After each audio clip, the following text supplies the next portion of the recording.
जो तुम मेरे साथ कर रहे हो गलत है, जो भी कुछ तुमने किया है वह बहुत अनुचित है, जो भी तुम कर रहे हो वह तुम्हारे लिए अच्छा नहीं है। दोस्तों, ऐसे सेंटेंसेस को आप बहुत आसानी से बना सकते हो, बस केवल आपको आज का वीडियो समझना है, देखना है। मैं हूं विकास मौर्य और आप देख रहे हो सुपर इंटरमीडिएट क्लासेस। चलिए चलते हैं बिना समय खोए हुए कॉम्प्लेक्स सेंटेंस जटिल वाक्य पर। इसमें फर्स्ट है नाउन क्लॉज, जिसको हम हिंदी बोलते हैं संज्ञा उपवाक्य। कॉम्प्लेक्स सेंटेंस जटिल वाक्य और इसका फर्स्ट पार्ट है नाउन क्लॉज, जिसको हम संज्ञा उपवाक्य बोलते हैं। इसमें 3 क्लॉज है, noun clause, adjective clause, adverb clause, जो कि आप बारी बारी पढ़ोगे, लेकिन सबसे पहले हम पढ़ेंगे नाउन क्लॉज। नाउन क्लॉज है क्या? एक प्रकार का आश्रित उपवाक्य है जो संज्ञा के रूप में कार्य करता है। नाउन क्लॉज एक प्रकार का आश्रित उपवाक्य है, एक दूसरे सेंटेंस पर निर्भर करने वाला उपवाक्य है जो संज्ञा का कार्य करता है। ठीक है, इसके सारे कंजक्शन यहां मैंने लिख दिए हैं। ऑल कंजक्शंस, व्हाट और व्हाटएवर। सबसे पहले आज इस वीडियो में हम व्हाट और व्हाटएवर ही पढ़ेंगे।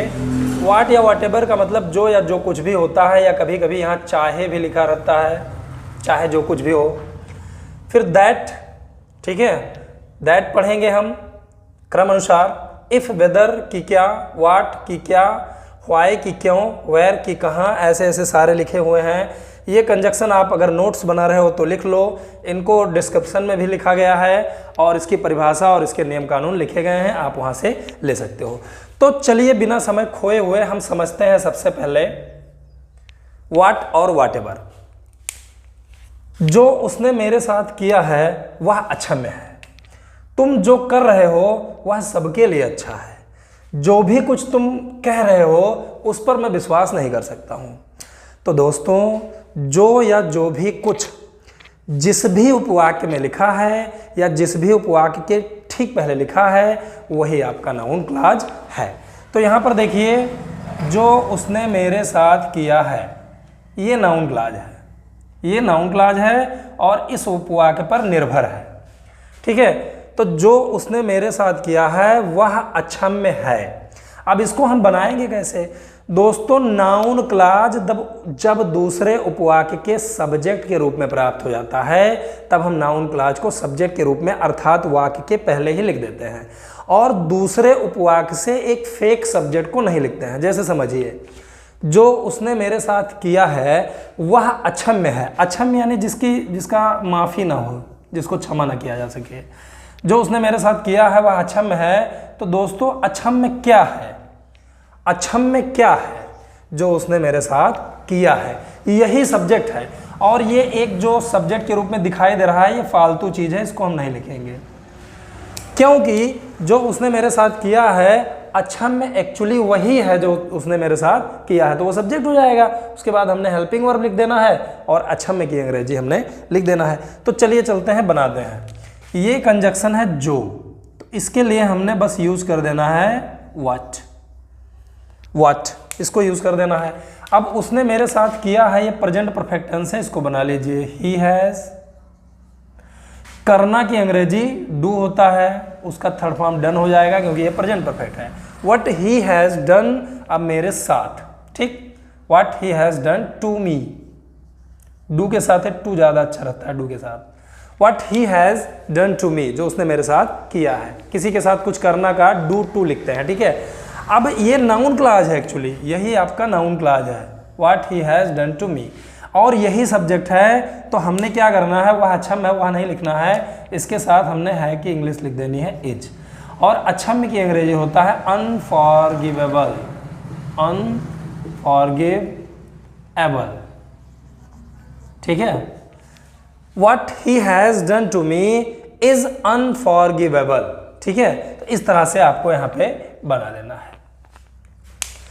जो तुम जो कर रहे हो वह सबके लिए अच्छा है। तो एक्चुअली ये नाउन क्लॉज है आपका, ये जो लिखा है ये आपका नाउन क्लॉज है, तुम जो कर रहे हो। और ये नाउन क्लॉज दूसरे उपवाक्य के सब्जेक्ट के रूप में आया हुआ है, वह सबके लिए अच्छा है। तो सबके लिए अच्छा वास्तव में क्या है? तुम जो कर रहे हो, तुम जो कर रहे हो वह सबके लिए अच्छा है। तो अच्छा क्या है? तुम जो कर रहे हो, मतलब यही सब्जेक्ट है और यहाँ एक फेक सब्जेक्ट है, फालतू का सब्जेक्ट है जो हिंदी में हो सकता है लेकिन इंग्लिश में नहीं हो सकता है क्योंकि सब्जेक्ट ये है, तो इसको हमें नहीं लिखना है। तो जब हम इसको बनाएंगे तो जो की अंग्रेजी हम सबसे पहले लिख देंगे, ठीक है, व्हाट, वो आगे ही लिखा जाएगा, व्हाट बीच में नहीं लिखेंगे, ठीक है, व्हाट। अब तुम कर रहे हो इसको आप बना दीजिए, तुम कर रहे हो, ये प्रेजेंट कंटीन्यूअस है, यू आर कर रहे हो यानी करना की अंग्रेजी doing. What you are doing, जो तुम कर रहे हो या तुम जो कर रहे हो। अब सबके लिए अच्छा है क्या, यही ये पूरा सब्जेक्ट हो जाएगा, ये नाउन क्लॉज। तो सीधा हमने हेल्पिंग यूज करना है इज, और अच्छा यानी गुड या बेस्ट भी लिख सकते हैं, इज गुड, और सबके लिए यानी फॉर एवरीबॉडी, फॉर एवरीबॉडी। तो ये तरीका है हमें इसको बनाने का। तुम जो कर रहे हो वह सबके लिए अच्छा है, what you are doing is good for everybody. इस तरह से इंग्लिश भी बोल सकते हो, इंग्लिश लिख सकते हो, you can do everything whatever you want to in English, ठीक है। तो इस तरह से हमने इसको बनाना है। कभी कभी इसमें जो कुछ भी आ जाता है या जो भी कुछ आ जाता है या जो कुछ भी आ जाता है तो उसके लिए हमने व्हाट एवर का यूज कर देना है, या व्हाट लगाते हैं तो भी कोई प्रॉब्लम नहीं है, उसको लिख सकते हैं।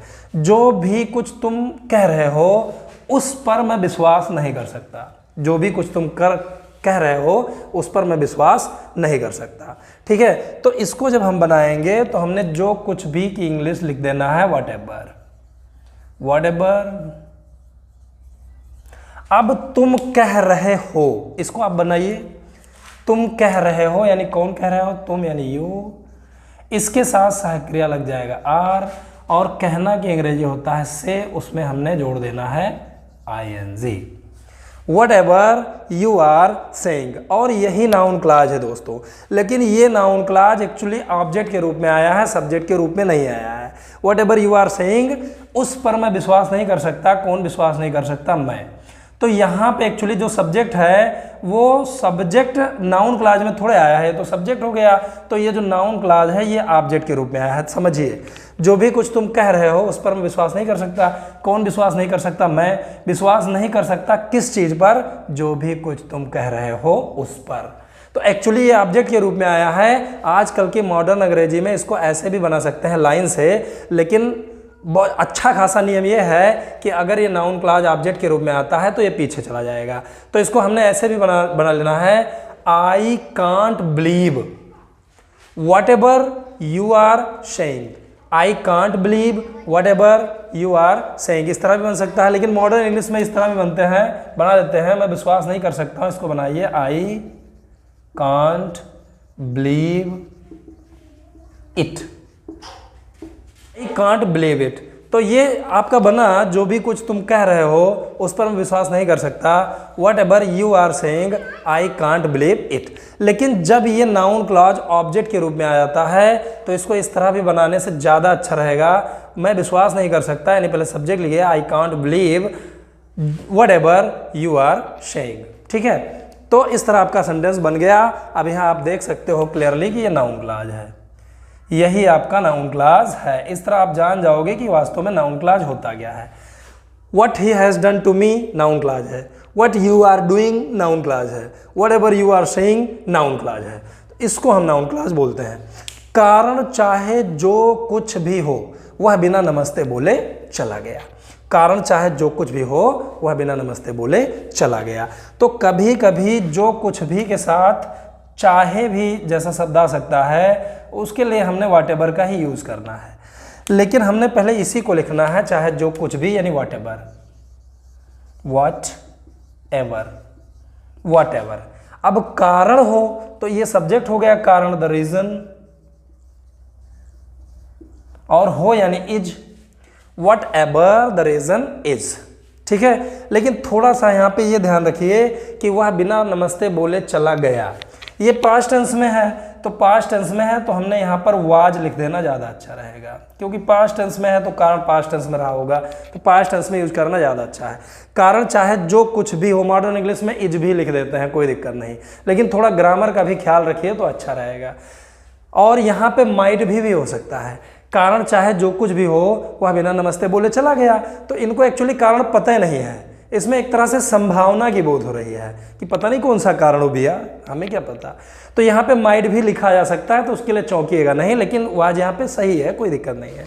What ever the reason was, कारण चाहे जो कुछ भी था, या है लिखा है यहाँ पे, मान लिया है लिखा है तो कोई प्रॉब्लम नहीं, आप इज लिखिए, कोई भी डाउट मत रखिए। Whatever the reason is, अब वह बिना नमस्ते बोले चला गया, पास्ट टेंस है, इसके लिए मैंने वाज का यूज किया था। बिना नमस्ते बोले चला गया, कौन? वह, ही। चला जाना कि अरे लीव होता है, उसका सेकंड फॉर्म लेफ्ट। अब बिना नमस्ते बोले यानी without goodbye, without goodbye लिख दो यहाँ पे, उसने गुड बाय भी नहीं बोला, निकल लिया बेचारा, ठीक है। कारण चाहे जो कुछ भी हो, वह बिना नमस्ते बोले चला गया। Whatever the reason is, he left without goodbyes, ठीक है। अब चूंकि यहाँ पे पास्ट था तो इनको पास्ट बना लेना ज़्यादा अच्छा होता, लेकिन मॉडर्न इंग्लिश में बस जो दिखता है वही बना लो, ज़्यादा अच्छा है, ठीक है। चलिए चलते हैं लास्ट सेंटेंस पे, झूठ मत बोलो चाहे जो कुछ भी हो जाए, ठीक। तो इसमें भी आप देख रहे हो कि ये नाउन क्लास आपका ये आप बनकर रेडी हो गया, ये नाउन क्लास है आपका, ठीक है। तो नाउन क्लास देखिए, ये चीज़ें कंजक्शन आगे लिखी हुई हैं, लेकिन कभी कभी ये बीच में भी आ सकता है, तो हमने बीच में बना लेना है, उसमें क्या है, बीच में बना लेना है, ज़्यादा ताम झाम नहीं करना है, जैसे हो इसे बना लो, ठीक है। इंग्लिश बोलना है अच्छे से, इस तरह बोलो जो सामने वाला समझ जाएगा क्या आप कहना क्या चाहते हो। झूठ मत बोलो यहाँ पे इंपरेटिव सेंटेंस है, तो पहले हमने इसको बना लेना है, डू नॉट या डोंट इक्के में कर दो, tell a lie, tell a लाई, झूठ मत बोलो, या लाई भी लिख सकते हैं, लाई मतलब झूठ बोलना, डोंट टेल अ लाई। अब चाहे जो कुछ भी, तो उसके लिए हमने वट एवर का यूज कर देना है, don't tell a lie whatever. अब यहां पे हो जाए, डायरेक्ट क्रिया है तो क्रिया लिख दो, ये सब्जेक्ट बन जाएगा, सीधा क्रिया लिख दो, हो जाए यानी हैपन, और उसमें हमने जोड़ देना है एस, क्योंकि यहाँ प्रेजेंट फिर बनाएंगे। झूठ मत बोलो चाहे जो कुछ भी हो जाए, do not tell a lie whatever happens, कुछ भी हो जाए, कुछ आ जाए, कुछ पड़ जाए, ऐसे वाक्यों को हमें प्रेजेंट इंडेफिनिट टेंस में ही बनाना होता है, ठीक है।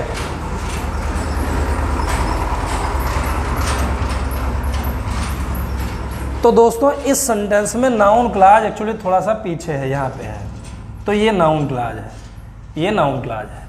तो व्हाट और व्हाटएवर का मैंने आपको सेंटेंस बता दिया, इससे आप इंग्लिश भी बोल सकते हो, इससे आप लिख सकते हो, इससे आप कुछ भी कर सकते हो। इस वीडियो में आपने व्हाट और व्हाटएवर पढ़ा, इसी तरह से मैं स्टेप बाय स्टेप ये चीज़ें आपको बताता जाऊंगा, और एक दिन आप नाउन क्लॉज भी पहचान लोगे, और आप उसके ट्रांसलेशन भी बना लोगे, और उसकी हर चीज़ के बारे में जान लोगे। एक ज़रूरी चीज़, कोई भी नियम कानून परिभाषा आपको डिस्क्रिप्शन बॉक्स में मिल जाएगी। अगर आप डिटेल से कुछ देखना चाहते हैं तो आप ऑनलाइन क्लासेज ज्वाइन कर सकते हैं।